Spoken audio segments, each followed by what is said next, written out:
Okay. Well, we will get started. I don't know if people can hear me, but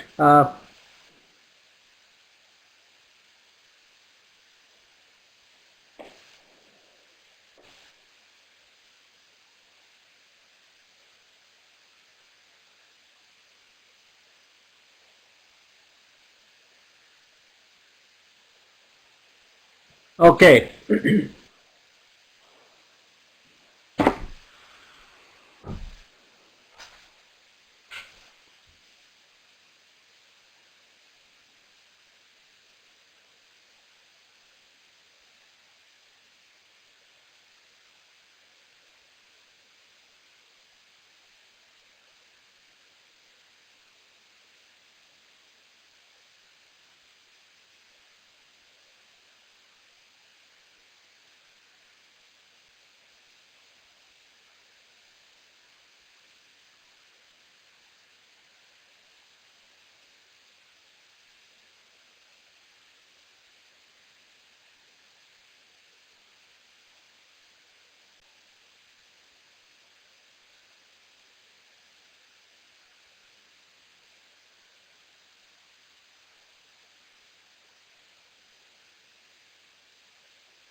Hello. Okay, once again, this is Ashok Bedi, and I'm privileged to introduce all of you to my good friend and collaborator, Dr. Lance Longo, who has kindly presented to us last few sessions, and they have been extremely well received. We have excellent reviews, and Father Joe is in Hong Kong, and he says he may join us for a short time if his time permits. And I've only enabled the video for the presenter so that we don't have too much echo. And if all of you can hear me, just kindly raise your hand, one hand in each group, so I know that you can hear us. Okay, perfect. All right. And remember, this is being recorded, so if you discuss any case, make sure that you make it obscure. Thank you. I'll turn this over to Dr. Longo, and I will try to restore my camera. You're on. Thank you. Namaste. Thank you, Dr. Beatty. And thank all of you out there in Kripa land for having me back to speak to you today about adolescent substance abuse, some of the risks, resiliency, prevention, and treatment considerations that we need to keep in mind. Now, I'm going to, mostly be talking about my experience in the United States, and I understand there may be some cultural, social variants, but hopefully this will be food for thought. I'll start with a quote, um, pessimistic quote from way back. Our earth is degenerate these days. There are signs the world is speedily coming to an end. Bribery and corruption are common. Children no longer obey their parents, and the end of the world is evidently approaching. And of course, we may all say that to our kids, but this was from an Assyrian stone tablet someplace in Mesopotamia, 2800 BC. So we still struggle with our kids and the sense that things deteriorate, uh, even though in many respects we have certainly many more opportunities than we ever had in our history. So today we're going to talk about adolescent substance abuse. We'll start with some statistics, talk about some of the neurodevelopmental considerations, brain development in children and adolescents, and some of the vulnerability, the risk and protective factors that lead one into or out of substance abuse, some of the assessment features that are important, and then treatment considerations. So this will be the outline of our talk over the course of the next 45, 50 minutes, and then hopefully we'll have some time for some question and answer. Now again, I'm going to share with you some statistics from the United States. I imagine things may be different depending on where you're from, and certainly in India, whether you're in a rural or an urban population. But I'm certain that, like in most places of the world, alcohol and cigarettes are the primary experimental gateway drugs for kids. At least in America, marijuana is next. And then we've had really an epidemic of prescription drug abuse. As these drugs have been prescribed more often, they're more available to kids, and more often an area where there's experimentation and subsequent addiction. Again, these are United States data, but about 40 or 50% of 12th graders in the United States, that means 17 or 18-year-olds, have used alcohol in the last 30 days. About a third of them had been drunk, and the age of onset continues to decrease, again, to about age 10 or 12 through age 17 or 18. Generally, kids in high school, up until they're 17 or 18 years old, perceive that drugs are more readily available. They usually know somebody who can get them for them. They're easy to obtain. And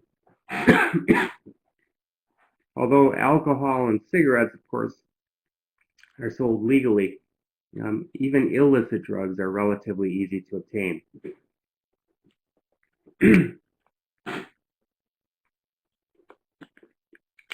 We have a generation of kids that we call Generation RX.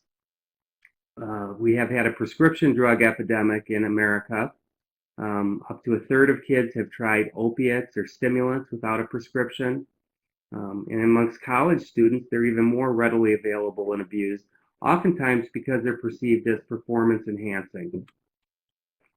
Many kids have abused over-the-counter medications to get high, and generally there's a perception that prescription medications are safer and less addictive than some of the other street drugs or naturally occurring substances like heroin or cocaine, even though the reality is that they certainly have the same abuse potential.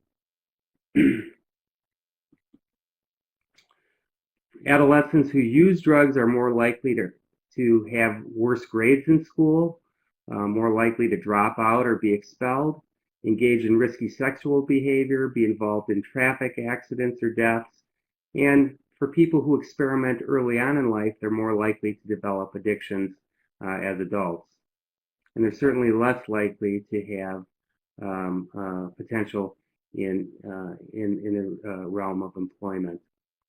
Now, there are a number of protective factors. What makes a kid less likely to develop an addiction later in life? Well, starting from good prenatal care or perinatal care, being born to a mother who has taken care of herself and has been healthy throughout a pregnancy and who's had adequate medical care and labor and delivery. Having good genes. Picking your parents is an important feature if you want to avoid the wrath of alcohol and drugs. And again, we'll talk in a little while about the genetic basis of alcohol and drug abuse. Having a healthy home environment where parents are supportive and nurturing, a resilient temperament. Kids who have more self-control, patience, and tolerance generally are less impulsive and less likely to experiment with drugs. And one of the recurring themes of this talk will be the influence of peers and social interactions. Unfortunately, you can have the best kid in the world who ends up with a peer group crowd or friends who lead them astray. There's also clear evidence that kids who stay in school, who do well in school, who develop reading proficiency early on in their school experience are less likely to digress into drugs, and people who have kids who have a strong spiritual or religious foundation. And that all comes from, as you all know, from parents, culture, and home and family environment. On the flip side, there are risks. Starting back again to pre-birth, perinatal complications, low birth weight, exposure to toxins in utero, malnutrition are all setups for having a fragile brain, which is more sensitive to alcohol and drug development in later adolescence. Trauma, trauma, family history. Another thing we'll talk about later in this slideshow is, if you are the son or the daughter of a father or a mother who's had alcohol or drug problems, there's right out of the gates a 4 times greater likelihood of developing addiction, strictly based on biologic heredity, regardless of what your home environment is like. This is an important statistic. Kids who start using alcohol or who first experience alcohol or drugs at a younger age have a dramatically increased likelihood of developing addiction later in life. So, for example, and again, these are United States statistics, the data is that for a child who has their first experience drinking alcohol at age 13, there's about a 30% likelihood that they'll have an alcohol problem later in their adult life. Whereas if you can delay the onset of having your first beer until you're 19 years old, there's only a 5% likelihood of developing addiction later in life. So I've tried to coach my kids into, not experimenting with alcohol or drugs. The later, the better. And again, low academic performance and especially reading proficiency seems to be a marker. Kids who do well in school are less likely to fall into addiction. And then the notorious peer relationships. Again, you can be the best parent in the world. You can be nurturing and supportive, and then send your kid off to a group of peers who start to experiment with alcohol and marijuana or cigarettes, some of the gateway drugs, and later on develop either addiction to those drugs or move on to harder drugs. There are family risk factors, parental alcohol or drug use, permissive attitudes, involving children in behavior, association with good time. If you tell your child to, go to the refrigerator and get me a beer, or come and light my cigarette for me when they're little, they start to associate that as part of normal socialization, and especially associations with good time. In the state where I live in America, people drink during professional sporting events every Sunday afternoon to watch the football games, for example. Weddings, class reunions, a dinner. If as a parent you're modeling that good times equate with drinking or other drug use, those are associations and cues that kids read at an early age. On the opposite end, parents who are overly authoritarian, who are very rigid and strict, sometimes alienate their kids and drive them away. If there's a lot of family conflict or abuse, divorce, split households, unstable living environments, or just a lack of contact with parents, whether it be lack of time with parents or quality time, or being estranged. Unfortunately, this is the reality of life for a lot of families.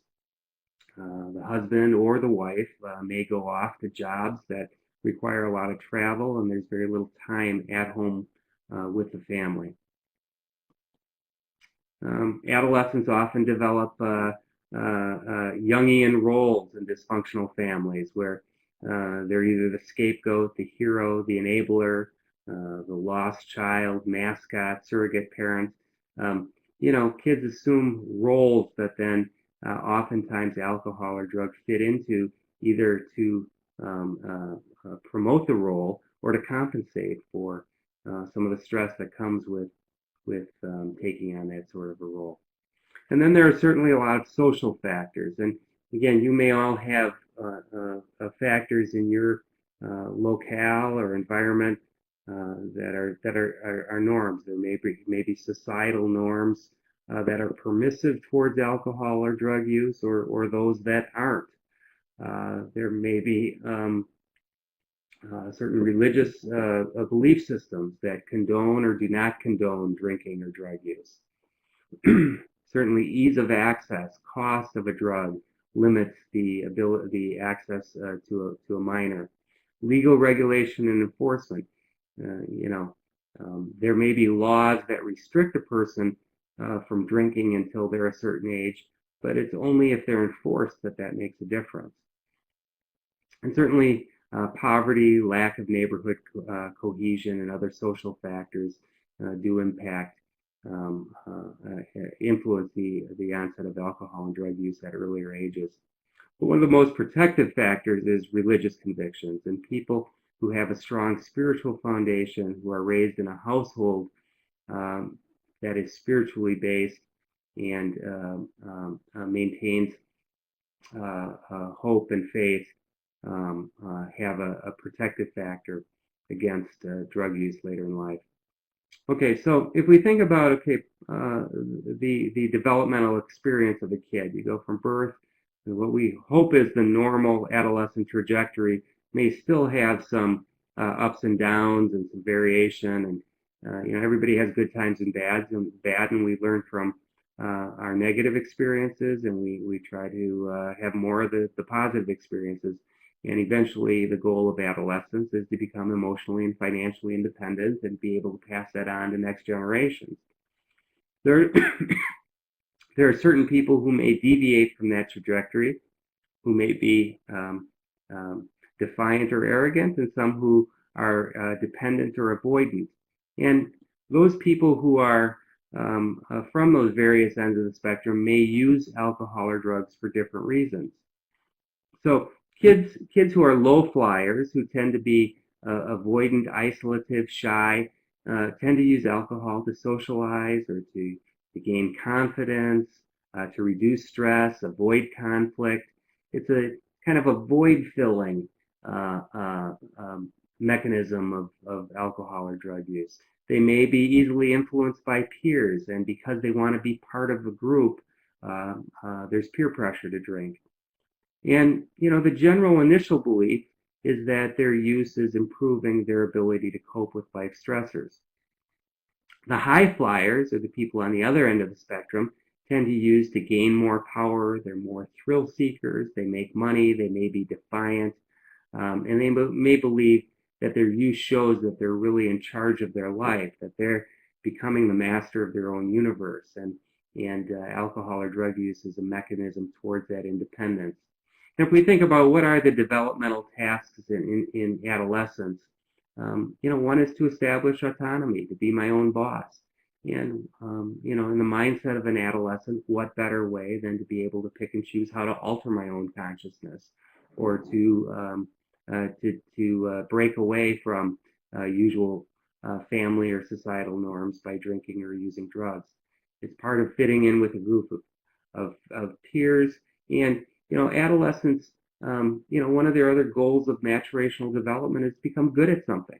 It's easy to become good at smoking or drinking or dealing drugs. I mean, that's something that provides an immediate relief and a sense of peer, at least certain peer acceptance. Unfortunately, it delays what's probably the most important maturational process of development, is to be aware of and express emotions appropriately. In adolescence, notoriously, you probably all remember this, we all have had perceptual distortions. We may believe that our substance use gives us a positive experience, or that, really doesn't cause us any problems. And our brain development kind of hinders an accurate assessment of the risk inherent in that. And I'll say a few things about that in a minute. We oftentimes may blame negative consequences of our use on other people. Hey, gee, Dad, I wouldn't have fallen down and broken my nose if so-and-so hadn't mixed such strong drinks. I mean, it's those kinds of adolescent excuses and rebuttals that I'm sure we've all heard about. Anybody with kids has had to deal with shirking of responsibility that comes along with just being an adolescent. And teens tend to settle for small, immediate rewards instead of larger rewards that we need to wait for. I mean, the concept of delayed gratification is something that for some of us, we're still waiting for. And patience is a process that is something that's difficult for adolescents to develop at times. So you know, bungee jumping, why not bungee jump on a bike? What's the brain in an adolescent doing anyway? So we think adolescents are crazy, and at certain times they are, but there's an actual neurobiologic reason for that. I don't know if you can see my pointer on your slideshow, but this is basically, various views of the human brain. This is the back and this is the front. And what we know about brain anatomy and neuropathology is that brain development, the frontal cortex, the orbital frontal cortex, and various areas in the front of the brain are really what we call the executive functioning areas of the brain. The areas that help us to put the brakes on impulses, to think through the consequences of our action, to consider various options before just having an impulsive reaction. There are other areas that help to gain our attention and to kind of promote interest in activities. And there are other areas that are in the bottom of the brain that are more related to fear, emotions, and having an area to process these is usually the front of the brain. Now, what happens in the prefrontal cortex is that we learn how to inhibit dominant behavior after cues, and how to regulate stress response and emotions, and to reduce behaviors that feel good. Now, the adolescent brain, really our brain develops from the back to the front. And there are a lot of developments that occur along this process. So the back of the brain and the cerebellum are really areas that control motor function. So, kids learn to walk and to ride bikes and to dance and swing on play sets a lot sooner than they learn how to make complex decisions that involve judgment and cognition. So a kid may make the association that swinging around really fast or getting high on marijuana, driving a car fast is a feel-good effect. And it's because the back part of the brain develops faster than the front part of the brain. And generally, over the process of adolescence, from about age 10 to 25, there's something called pruning that occurs. There's a fine-tuning in the connections between brain cells, myelination or development of a sheath around neurons so that nerve transmission occurs more quickly and efficiently occurs during this developmental process of the brain. So although we're born with billions of brain cells, it's really the functionality that is honed and fine-tuned during adolescence. And again, that happens from the back to the front of the brain. And the net effect is that, we make fast connections, but they're not necessarily all that thoughtful unless we've really done a similar kind of brain exercise that we've done motor exercise along the way to kind of prime that hardwiring. So the net effect is that because of this development of the brain, kids and adolescents are more likely to prefer sensory and physical activities that seem relatively effortless and exciting. They have a propensity towards risky behavior, impulsive behaviors, and there's oftentimes poor planning and judgment or modulation of mood, anger, sadness, fear, because, again, the frontal cortex of the brain is not fully developed. So, again, there's a neurobiologic basis for why adolescents tend to be high risk takers and not all that thoughtful, or not as thoughtful as we would have hoped they would be in their development. Now, I don't want to minimize the effect of good parenting, good family, spiritual faith, which helps to build the frontal braking system of the brain. So it's normal because of normal adolescent development. kids are more likely to be risk takers.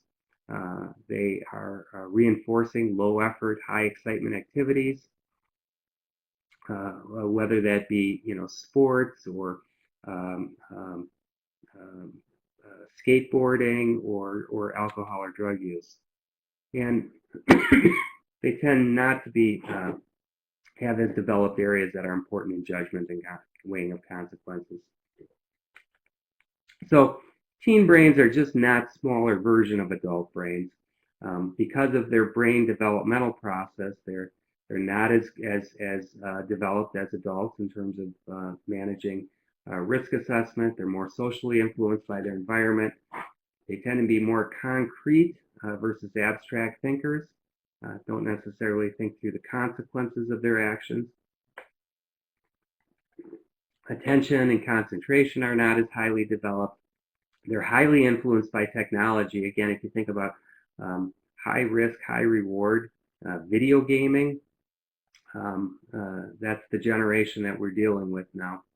And it's really the blooming and pruning, use it or lose it effect. And as we exercise the cognitive component of our brain, for example, as we talk about emotions with kids or adolescents, they become more thoughtful in terms of abstract thinking. But brain development is occurring very rapidly between ages of 11 and 18, and probably up until about age 25. So again, we're born with a fixed number of billions of neurons, but it's the connections between them that continue to develop through adolescence and into early adulthood. When we talk about adolescents as having fragile brains and being more susceptible to the toxic effect of alcohol or drugs, there's a biologic rationale for that. It's true. Now, the other important neurobiologic effect I just want to touch on is what's known as the brain reward pathway, which comes from a very deep-seated area, the nucleus accumbens in the base of the brain, into the ventral tegmental area. And then this is a highly dopaminergic area of the brain. Dopamine is a neurotransmitter that's implicated in reward, pleasure, attention, the attention-seeking pleasure center of the brain. And as we prime that area of the brain, then there are associations that go up into that frontal cortex that say, okay, chocolate, riding a bike fast or a roller coaster, engage in sex. All of these things are high dopamine transmission areas of the brain that then we register as, okay, that's something that I like and that feels good and that I want more of. If we think about natural dopamine release, good food, spending time with family, sex, all of these increase dopamine in that pleasure center of the brain, but not nearly to the extent that alcohol and other drugs do. So especially the stimulant drugs like cocaine or methamphetamine really prime that brain reward system in a way that overwhelms natural rewarding effects. So people will use cocaine instead of taking care of their family or at the expense of eating good food or enjoying quiet moments spending time with somebody that you love. There are a lot of genetic factors that come into play with alcohol and other drug use. Certain genes, liver enzymes, for example, metabolize alcohol faster or slower, and these may be transmitted throughout family members. There are heritability patterns. If you're the son of an alcoholic father, you may be more likely to develop disinhibition or impulsivity, or your level of alcohol response may be different than if you're the son or the daughter of a non-drinking mother or father. There are independent psychiatric disorders and variables that come into play. So people who have family histories of depression or anxiety or bipolar disorder are often set up for alcohol and drug use disorders, whether or not they have them themselves. One of the most interesting predictive factors in the development of alcohol dependence is family history. First of all, we've always said that if you're the son of an alcoholic father, you've got a 4-time greater likelihood of becoming an alcoholic yourself. And a lot of that is based on United States VA hospital studies that are predominantly male populations. The reality is that if you're the son or the daughter of a mom or a dad who have an alcohol or drug use disorder, you've got a genetic basis to have a 4-time greater likelihood of an alcohol or drug problem. The other interesting variable is level of response to alcohol. So if you've got a low response at age 20, and low response means you're the person who can drink your friends under the table. So people who can drink a lot tend to have a greater likelihood of alcoholism later in life, even though it may seem like they can handle their alcohol, and that's a good thing. So if you have a low level of response and a positive family history, this is the highest odds ratio of becoming an alcoholic later in life. About 60% of men who have those variables become alcoholic by age 30. So to put it together, most substance abusing teens view their substance use as either a positive experience or neutral, that it's not doing them any harm. The substance use reinforces itself. Brain development hinders risk assessment. Adolescents tend to blame negative experiences on other people, and they settle for small rewards instead of larger rewards that they need to wait for. So we as adults or parents become their prefrontal cortex. We're the ones who help them to make decisions, or at least try to model our behavior or to influence them. And as I'll get to in the next couple of slides, parents and families can be highly influential. So there are things that enhance risk, or that make a person's development of a substance use disorder evolve more rapidly. A teen who uses one substance is more likely to use others. So this concept of the gateway drug truly does exist. So the usual cascade of events is smoking cigarettes or drinking alcohol, moving on to marijuana, and then letting one's guard down to try other drugs.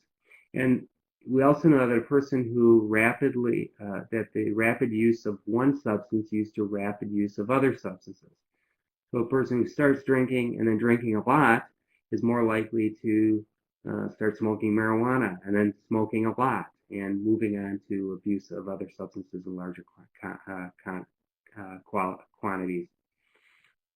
And there, substance use is a risk multiplier for adolescents. In other words, a person who drinks alcohol is more likely to smoke marijuana, is more likely to engage in high-risk sexual behaviors, is more likely to compromise their family moral and ethical values, and not do well in school.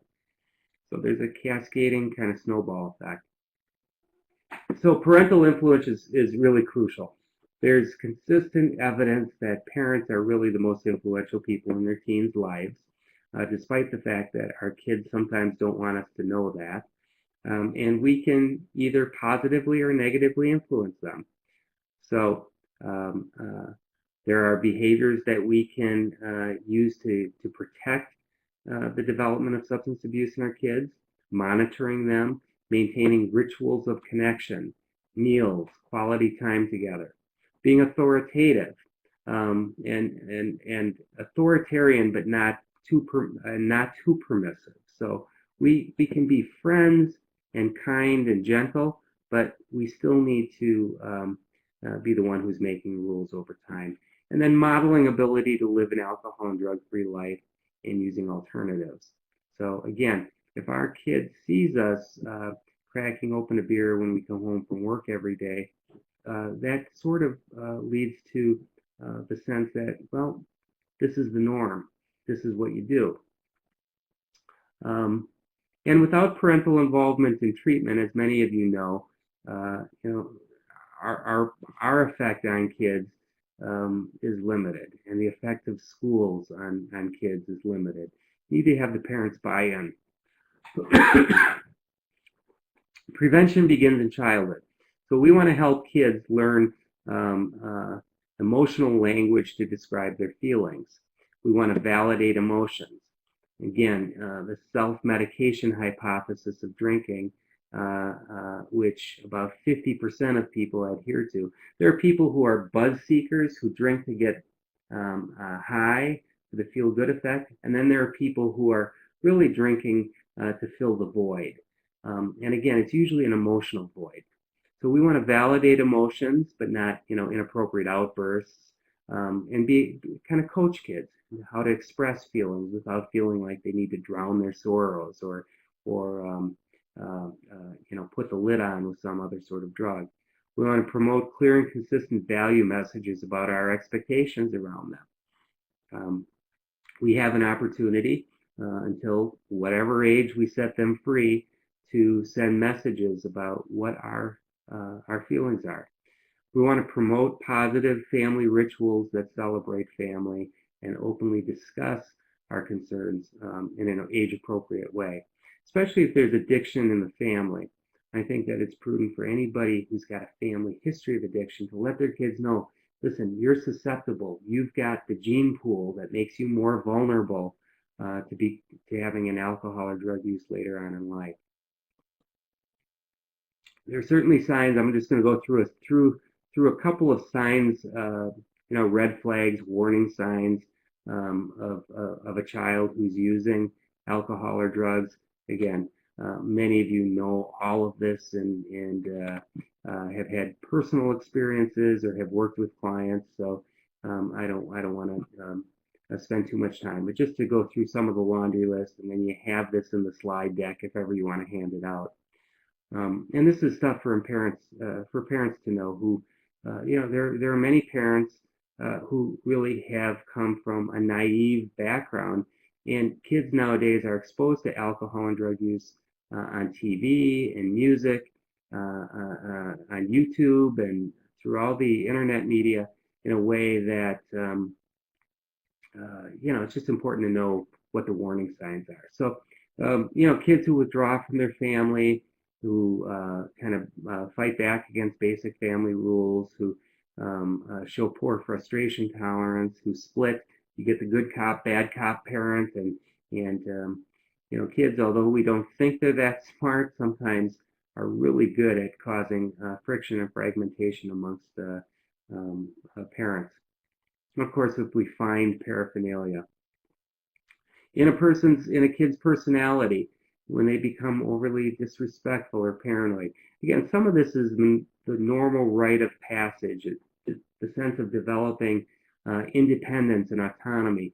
But people who become really verbally, physically abusive, mood swings, more secretive, who begin to steal or lose possessions. Again, warning sign. What's going on here? Is there some selling things for drugs? Withdrawing from activities, having a lot of money or too much money or no money at all. All of these are things just to kind of raise your radar about. In physical appearance, not taking care of oneself, change in grooming, sleep patterns, loss of appetite, weight gain or weight loss, hyperactive, no energy, droopy glazed eyes, fever, runny nose, coughs. No, I'm not. I've got my own little cough and cold thing going on tonight. But certainly kids who start to show a change in their physical appearance and their sense of care for themselves, you got to wonder what's going on. And in school and social activities, has the child dropped old friends and activities? Have they all of a sudden stopped playing sports or being part of a club? School attendance, tardiness, truancy, skipping or leaving, decrease in grades, trouble remembering things, being unwilling to share social plans, phone numbers, addresses of friends. So again, it's important for families to maintain effective rituals of connection. There's actually a study in America that looked at families who ate 4 meals together, 4 suppers together per week, had about a 50%, 55% less likelihood of alcohol or drug abuse problems in their kids than families that never ate together. So I know it's hard with the schedule and the runaround and different work schedules amongst family members, as well as school schedules. But if you can carve out time to have a meal together a couple of times a week, that makes a big difference. It's usually quality of time together rather than quantity. At least in America, there are a lot of families that kind of sit around and don't speak and watch TV, or everybody's on their own computer or playing with their cell phones.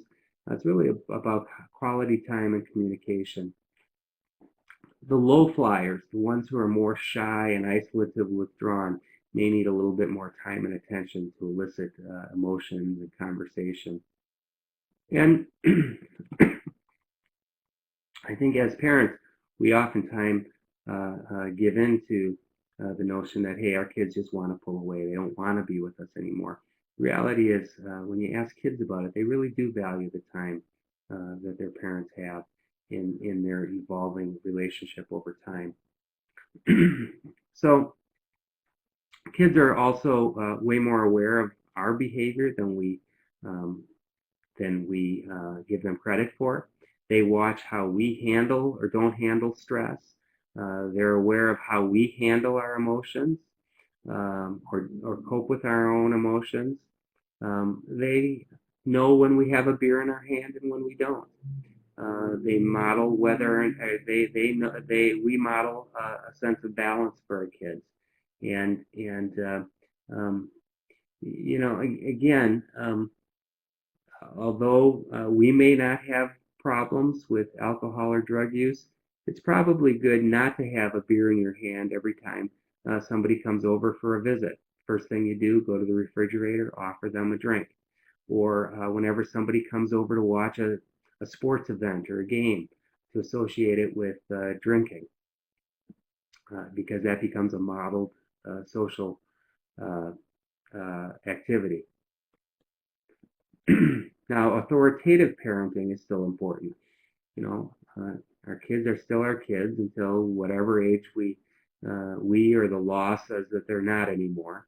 And as long as we're footing the bill and they're living in our house, we can say no and set limits, and we should.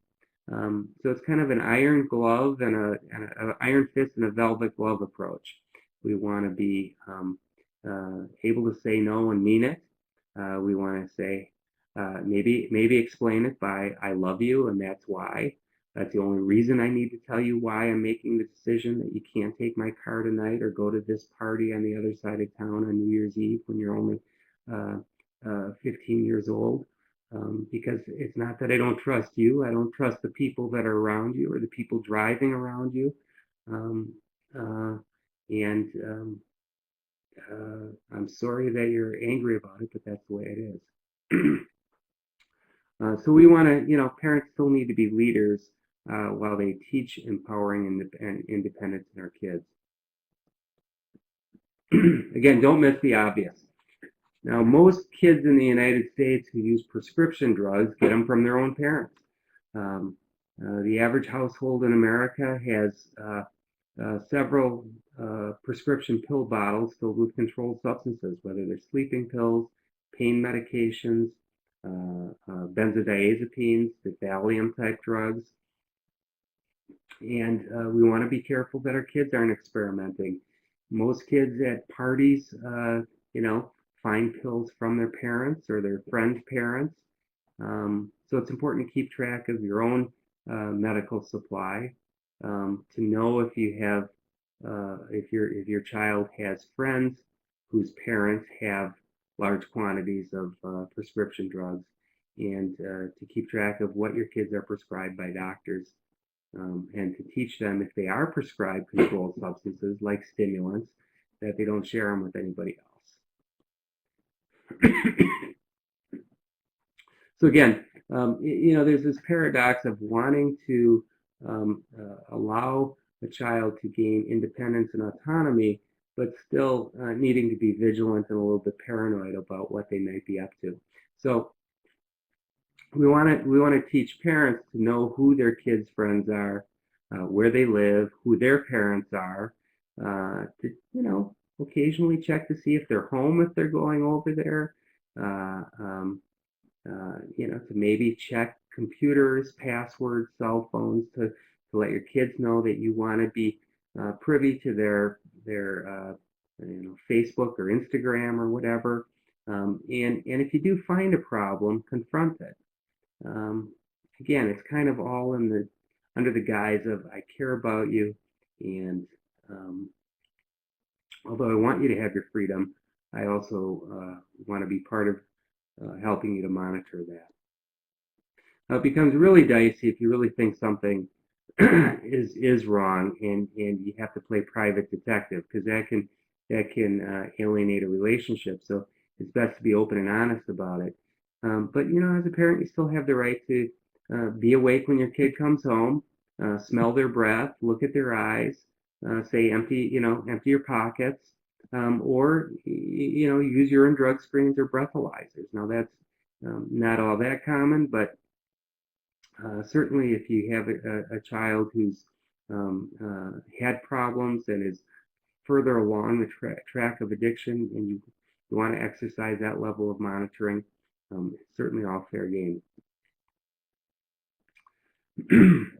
There are various prevention strategies that can and should be taught in schools along the way. And in the United States, at least, alcohol and drug abuse has been taken out of the closet, and these topics are discussed at earlier ages than any of us want to admit. But such is life. If we don't talk about it in school or as parents, they're going to see it on TV or hear it from their friends on the internet, or see it in YouTube videos or any other. The whole world is an open book now. There's a lot more transparency than any of us probably remember as kids.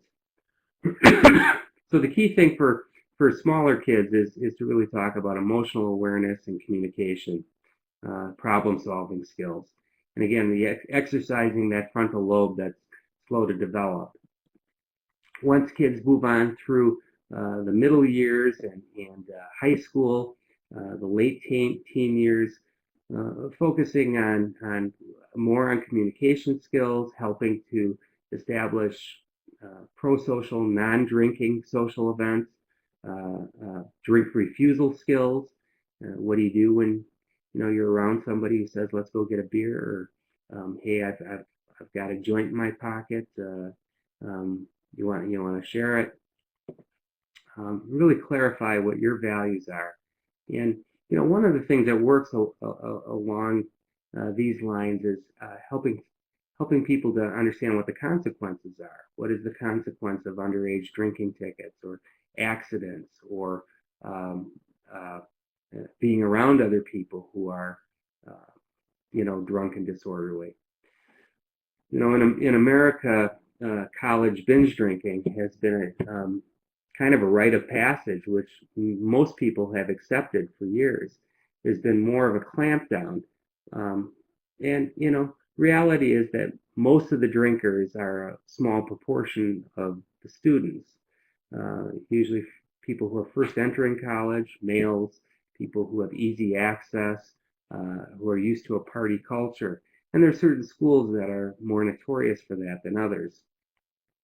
There are a lot of consequences, not only accidents and medical events and legal events, but just humiliation, decreased academic performance. Most sexual victimization, sexual assaults on college campuses involve alcohol, either on the part of the victim or the perpetrator. Unplanned pregnancies, sexually transmitted diseases, all those sorts of things. So for college and educational standards, really setting clear goals and expectations is important. Promoting activities that don't center around drinking, enforcing rules and consequences,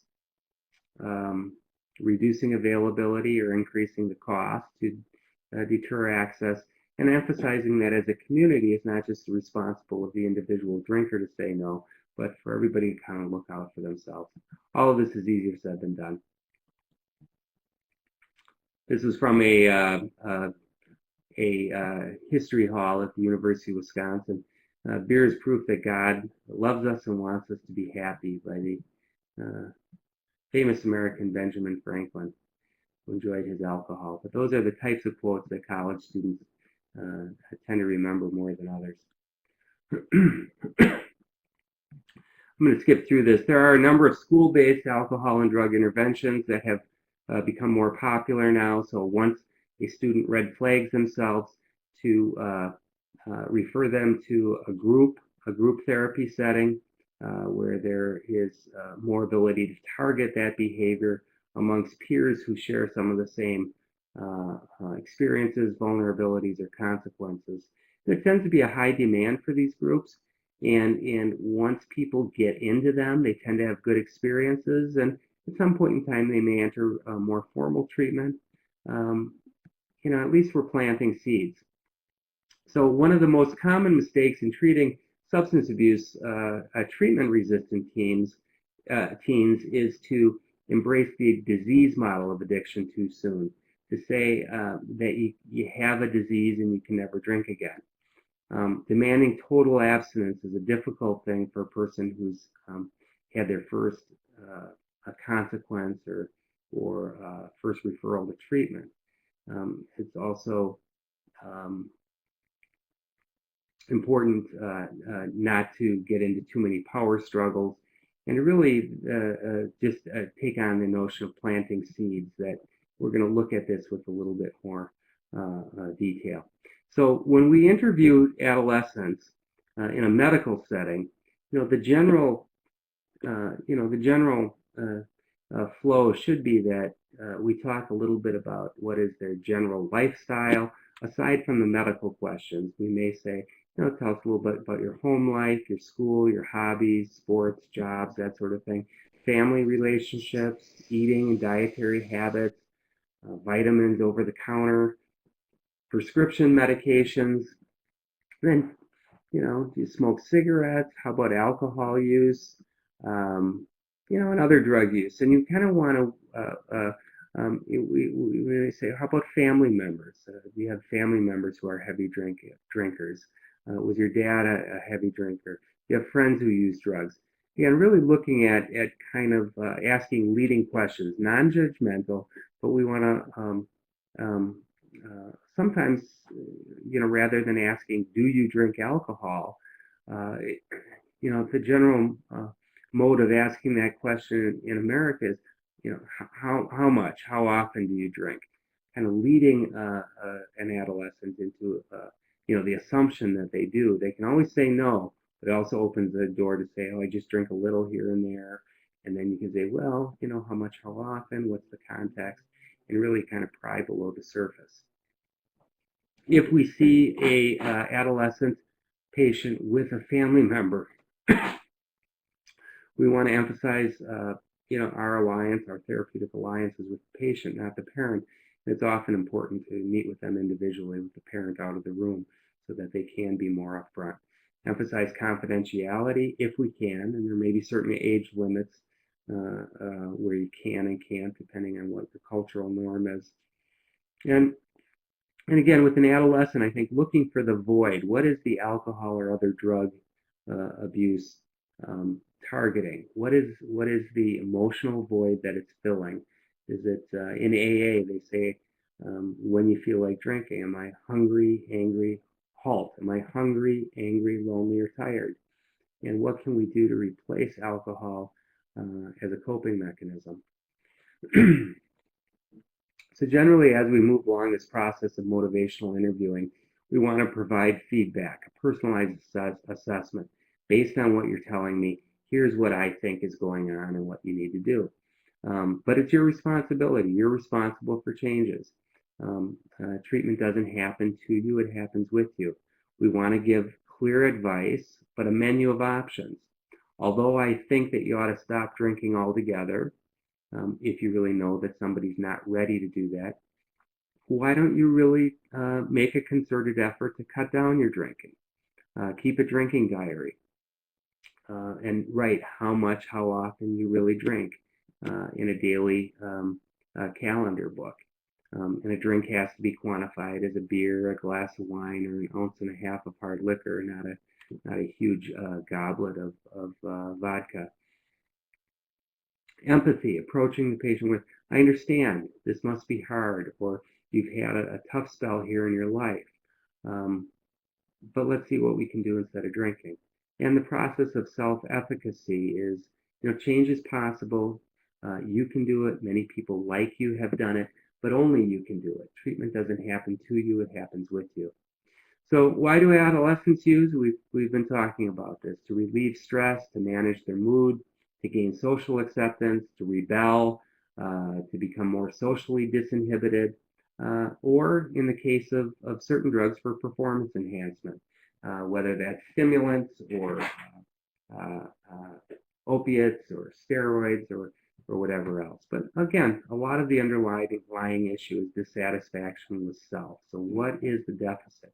What can we help you with emotionally that you've been compensating for or coping with drugs? So why do people change? Change because the cost of a behavior outweighs the benefits. So eventually, or vice versa. So eventually that decisional balance changes so that people understand that they want to make some changes in their life. And those who believe they can change will, and they do. And those who don't need help and need our nudging along. And what they say about it in terms of what their assessments are, what they see as the difficulties, is important for us to listen to and to provide reflective feedback to. So there are a lot of different types of therapies that have, names and processes that can work for teen substance abusers.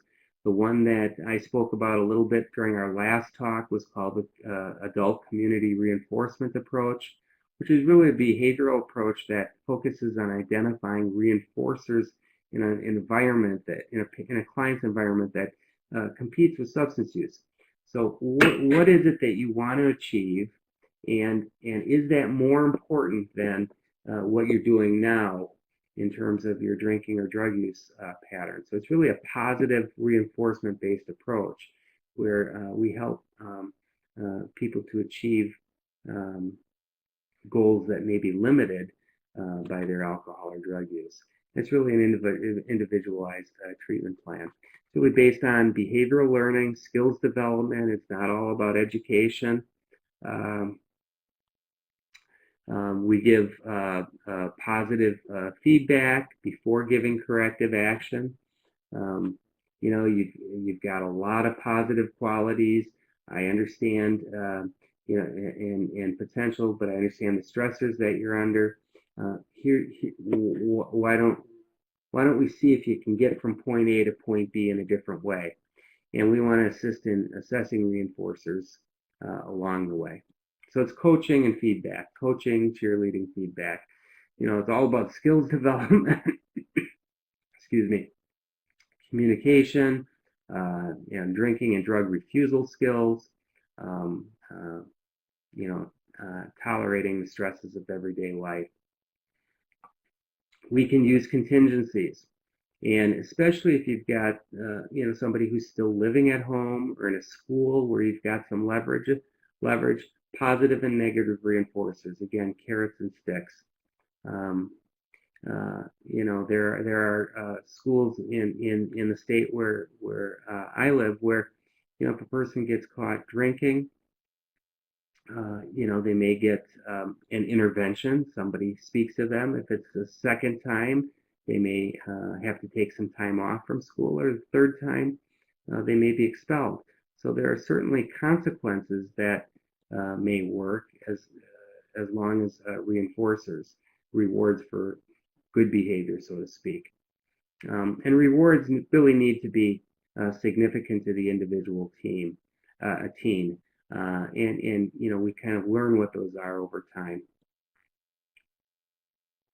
So, most parents understand the concept of negative reinforcement, like you're gonna be grounded. I'm gonna take away your driving privileges. You have to, give up your cell phone for a week.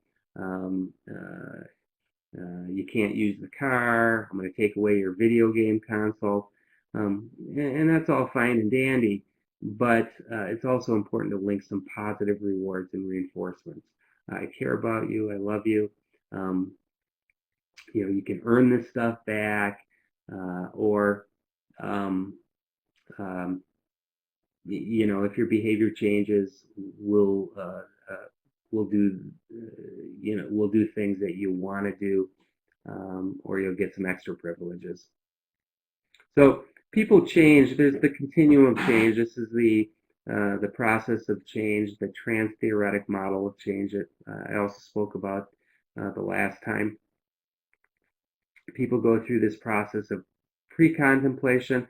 I don't have a problem. Everyone else does what I do. And then they begin to contemplate, well, maybe I have a problem, but it doesn't seem like that big a deal. They eventually begin to prepare to make lifestyle changes. Um, hmm, I need to figure out where I can actually go to talk to somebody about this. Um, I'm going to actually keep a drinking diary or a log. I'm going to get through this next weekend by not using. And the action step is really working hard at staying alcohol or drug free and then maintaining it. And it eventually gets easier with time, like anything does. But teens are usually in that pre-contemplative or contemplative stage, and generally not quite as aware of the consequences as we might be. So you need to match an intervention or a conversation with the teen with where they're really at. Otherwise, they're going to kind of turn you off and drop out of treatment. So promoting awareness, increasing awareness of the ambivalence, the mixed feelings, recognizing that there are positive effects of alcohol or drug use in terms of maybe social disinhibition, blending in with a peer group, feeling high or being able to relax, and acknowledging that that's one side of the coin. And then once a person has that heightened awareness and really sees that the negative consequences are outweighing the positive benefits, helping a person to strategize and get into treatment and actually promoting that. So motivation can be influenced. There's certainly people who that decisional balance changes for when they get a drunk driving ticket, or they're in an accident that's alcohol or drug related, or they have a medical problem, or they're placed on school probation. So all of those things are influential factors. We try to influence with less catastrophic events like psychological understanding, but it's really the major critical life events that oftentimes do tip people into making changes. And again, the motivational enhancement therapy principles are expressing empathy, understanding, developing this discrepancy. On one hand, you say uh, that you want to stop drinking, but on the other hand, you don't follow through with your plan. Avoid argumentation, roll with resistance. Again, this is a collaborative process. Most adolescents are very resistant to an adult waving their finger at them and telling them what to do. And we want to support self-efficacy. It's your time, it's your life, your money. You can make what you want of it if you put in the effort, but you have to do it. I can't do it for you. So it's all about consciousness raising, understanding that there are social alternatives, being able to express emotions, and assess feelings and thoughts along the way. So the strategies that have been proven not to work are really generalized addiction education, um, lectures from authority figures, threats that aren't followed through, pleading and begging and doing all the things that we parents are good at. It's really more about emphasizing the positive. It's really about understanding what are the positive aspects of a person's drug use, and how do you get to that point of feeling positive about yourself with things other than drugs. So other more emotional interactions and social avenues that don't include alcohol or drugs. So it's hard to get a person, an adolescent, to permanently stop using because it's hard to just change and make new friends. If they're in a peer group where that's part of the norm, it's a big change to make. Many adolescents have poor impulse control because of psychiatric issues or lack of family cohesion and other sorts of things. Adolescents need more, when we treat them, we need more collateral information. We need to explain confidentiality or the limits thereof. And a lot of times it's not about rehab, it's about habilitation, acquisition of new capacities rather than the restoration of old ones that have never even been learned yet. And there are oftentimes, just more fragile identities that we're working with. So we do tend to accept harm reduction a little bit more than we would with adults. Stopping forever is a difficult concept for a 17 or 18-year-old kid. We may negotiate reductions in alcohol or drug use, or acceptance that, hey, teens don't die from smoking marijuana, but they do die from overdosing on opiates or benzodiazepines. Let's keep them alive while their brain, until at least their brain develops and they can be more conscientious about their choices. On the other hand, it's a debatable issue and it depends on the circumstances. All right, so one of the main treatment strategies is to set goals and set up a sobriety sample. Let's see how long you can go without drinking or drug use. You need to coordinate it with other people and stay positive and helpful. In treatment, you might role play drink refusal skills and or set up a friend or a buddy who a patient can, who one of your clients can hang out with on a weekend, who's kind of got the same goals in mind, the buddy system. So alcohol and other drugs are common. They occur earlier than we would like to acknowledge in kids' lives. We need to have those difficult discussions about alcohol and sex at earlier ages than is comfortable for most adults. It's our role to be the brakes, the prefrontal cortex, to increase their ability to communicate emotions rather than medicate them away. It's important to know about the genetic and physiologic components. It helps us to be less judgmental when we wonder what these kids are thinking. There needs to be rewards and not just punishments for recovery. So we'll quote with another quote by another famous American, Frank Sinatra, who said, "I feel sorry for people who don't drink. When they wake up in the morning, that's as good as they're going to feel all day." So he's referring to the enlightenment that comes with working oneself out of a hangover after a night of heavy drinking. So with that, Dr. Bedi, I'll turn it over to you for any questions or comments. If you have a speaker, otherwise if there's anything from the audience, and we can figure out a way to get the audio going. Again, thank you all for your time and patience in sitting through this, and it's going to be available on video and on a printout if you want to use any of the materials. Thank you. Yes, thank you. Can you hear me, Lance? Yes. Oh, good.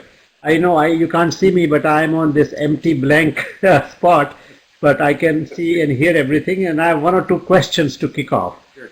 First, what is the role of family therapy in your treatment protocol? How active you are with families? Number two, is there any role for residential treatment for adolescents, and for how long? If you could kindly address these two issues for our audience. You know, one of the things we have in our program is on one night a week we have a family education night where we talk about for family members of kids or loved ones who have addiction, it's a time for them to come in and learn a little bit about the evolution of addiction, some of the neurobiology, some of the treatment that we use, and it's a time for us to do a little coaching and cheerleading for parents or family members. That's a little bit more educational than the approach we use with kids, but at least helps to get them onto the same wavelength so that they understand things like you can't be so harsh and judgmental. You have to understand that although you're good parents, peer influences are sometimes overwhelming. The adolescent brain is less likely to make conscientious decisions. So we also try to engage a dialogue and to promote communication skills. So again, in this family education program, we may do some role playing or have somebody come up into the front of the room or on the stage and model how a communication might go around a drug or alcohol use experience, and how there might be a negotiation around what the rewards would be. But addiction, as everybody who treats addiction knows, addiction doesn't just affect the individual who has it. So, engaging the family is of utmost importance. And it's painful for parents who have kids who are addicted. It's painful for kids who have parents who are addicted. And the more we as therapists can promote open communication about it, the better. There are also ways then to set up contingencies and rules and things like that. The second part of your question was residential treatment. Yes. And that oftentimes depends on how severe is the addiction, what sort of resources are available. In America, that oftentimes depends on financial access or insurance. I understand in India you have a number of facilities that are set up for people who may not have financial resources. But I think living in a community and having peers who share the same goal of recovery is immensely important. It is in AA, and the residential effect is profound. People who have been there, done that, can confide in each other and learn from each other a lot more effectively than they can from people who many patients perceive like us to be, book smart, but not really have lived the life. Okay, thank you. Now I know there are some questions, and I heard Kripa Calcutta had a question, so I'll enable your microphone, and then the other, we will take a few questions. So if those who want to have a question, kindly raise your hand, and I will enable them in order. So I will start with Calcutta, and I'm going to activate your microphone. It is activated now, so go ahead with your question. Calcutta.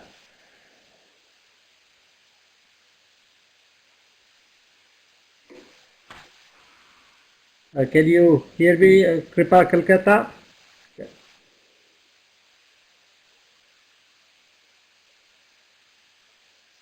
Okay, no problem. Anyone else has a question? If you can kindly raise your hand. Okay, no problem. Anyway, yes, go ahead, Bosco. I will activate your microphone. Okay, go ahead. You're on. Speak.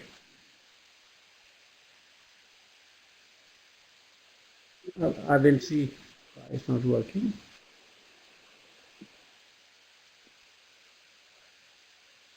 Okay, go ahead. I've activated all the microphones.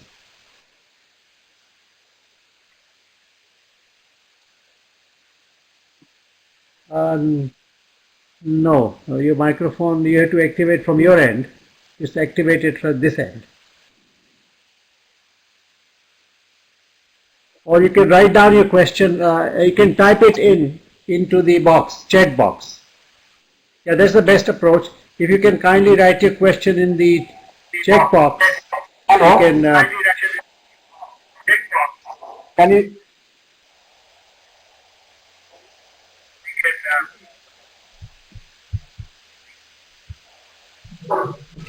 Yeah, it will echo a lot. You're right. So if you can kindly write down the question in the chat box, I'll have Dr.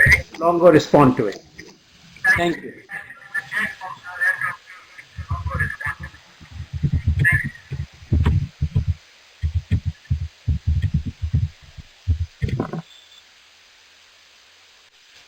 Yeah, no, it will not work. So we have to just write down the question.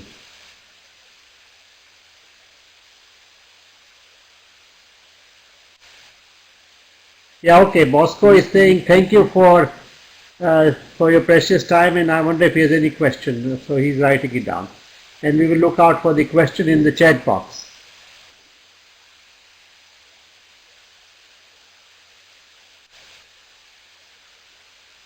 Okay, the Calcutta question is please emphasize the role of family um, treatment in addiction relapse.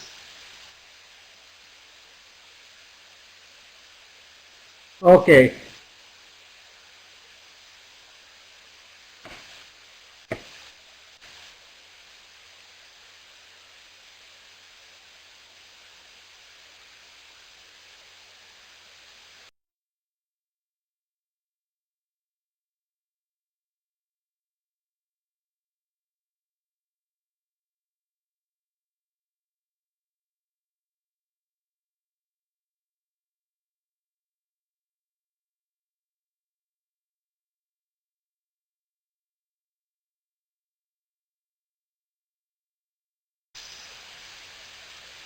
hello.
All right, looks like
hello.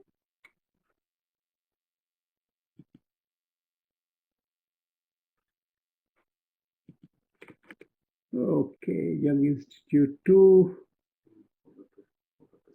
make presenter. Can hear. Okay, you can hear now. You used to hear your own voice, right? Yeah. Yeah. So somehow, Yeah. well, it looks like it is working here according to this. So you can go ahead and try, and maybe take one or two questions if they find here some Yeah. questions. If not, then we. Okay.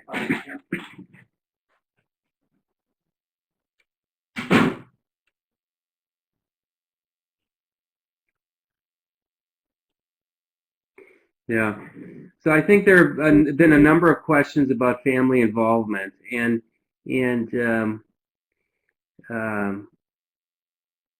you know, the more you can have family involvement, the better. A lot of times, kids don't want their family to know about their addiction, so they may not want family involvement.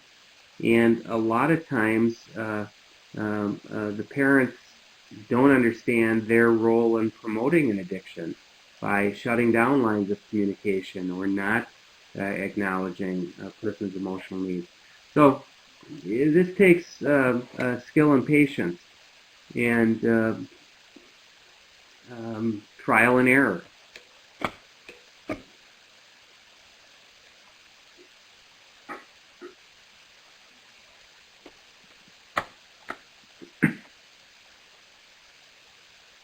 Yeah, there's another question here about short span of addiction and not understanding the power of things like solvents, prescribed medications, and how do we make them understand and realize powerlessness? That's a tough one too. All of this, I think, highlights the art of the science in our business. We have to meet our clients where they're at in terms of their um, level of literacy, their ability to understand brain science and the effects of drugs, emotional involvement. And I think this is where peer treatment comes into play, whether it be residential or group therapy, where other people who have had similar experiences, and unfortunately some worse experiences, uh, you know, can be teachers to those who are not far along in the throes of addiction.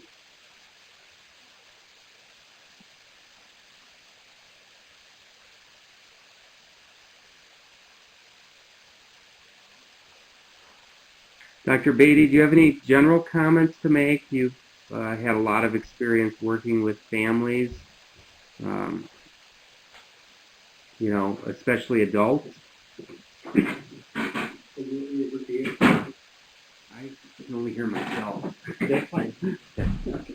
Maybe you can make a comment about any general overarching principles of working with adults. Let me just ask them the question. Can you all hear me? We seem to have problem with the audio at our end, but if you can all hear, raise your hands. Yes? Yeah, okay. So you can hear, we can't hear. So they are okay to hear. So you can continue. That's fine. Why don't you make a comment? Okay. All right. Well, I think we have a very stimulating set of questions, and we have Dr. Longo has addressed most of them.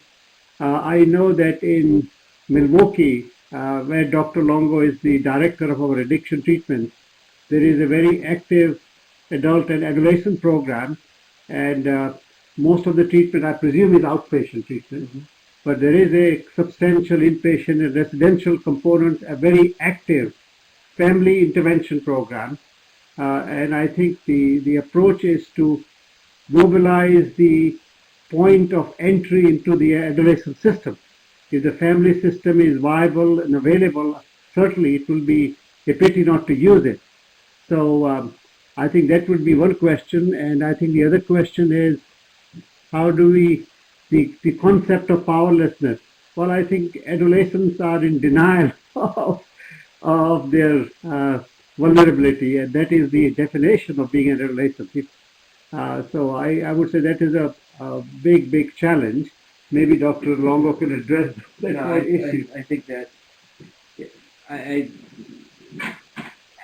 I think that's really where adolescent treatment differs from adults. Is we can't use the disease model and expect everybody who uses to become completely abstinent for the rest of their life. I think that also hinders the use of 12-step methodology with adolescents. The whole concept of the first step and powerlessness is difficult for an adolescent to grasp, and maybe not even true. It may be that they are just experimenting, and it's part of the usual rite of passage, and they have to negotiate their boundaries in life. Maybe this is one question you might address, which has to do with the adolescents and adults. Should they be treated together or should they be segregated? Yeah. That's a tough question. I don't think it's easy to put an age delineation on that. We separate people more because of political and civil and medical economic issues than the concept. So I think treatment it does need to be separated up until late adolescence, at least maybe age 16 or 17, because even though by nature most adults who have been through that phase do understand, I think it's more difficult for the kids to understand where adults come from. I don't know if you have any. Yeah. Certainly, I think the adolescents have to deal with adults when they go home. So, in as much as possible, I would say certainly a more blended treatment is desirable, in my personal opinion and experience. The other question, of course, in India is whether you treat boys and girls together. But I think there again, in America, we teach them together because they are together in schools, and there are very few schools where they are, gender specific. But in India, because of cultural reasons, it may be viable for them if they are in residential program to be sleeping in separate quarters, but certainly to mix and match during their day program would be essential because they will have to learn to deal with each other at some point. So I would say those are some of our comments. We missed our Father Joe, of course, is busy in Hong Kong, but we know he's here in spirit. And again, while I have the opportunity, I presume the yoga day went very well for Kripa, and maybe we'll look forward to the video and some news. Yes, very nice. Bosco, if there is a video of that event, I will love to copy at some point of the whole program, I mean, with Father Joe and yourself. Yes, good. And again, I know that you have a busy day ahead, and Dr. Longo has been kind enough. He was in New York with his son, and he was a little bit under the weather, but he did not cancel the meeting. So I want to particularly thank him for this, and I will let him say his goodbyes in a minute. But again, thank you all for participating. My best regards to Kripa family, and I will email you the next program, which will possibly be in early September. But let me give a minute to Dr. Longo to say his goodbyes, and then we will be closing the program. Thank you very much. One moment. Well, thank you all again for your time and your patience and your willingness to absorb anything that I can share. I think we come from different cultures, but we treat people humanely, and I wish you all the best in your endeavors. And I appreciate the opportunity I have to be able to learn about your culture and hope to visit someday. Thank you. On a note, we are hoping that Dr. Longo will be with us in India this January, and if he is there, I will make sure that he comes to Mumbai and meets with Kripa staff and makes a very robust presentation. So be well and have a very happy summer. I will be stopping the program now. Thank you, Bosco. Thank you, Krishna, and the rest of the staff. Bye-bye. Thank you.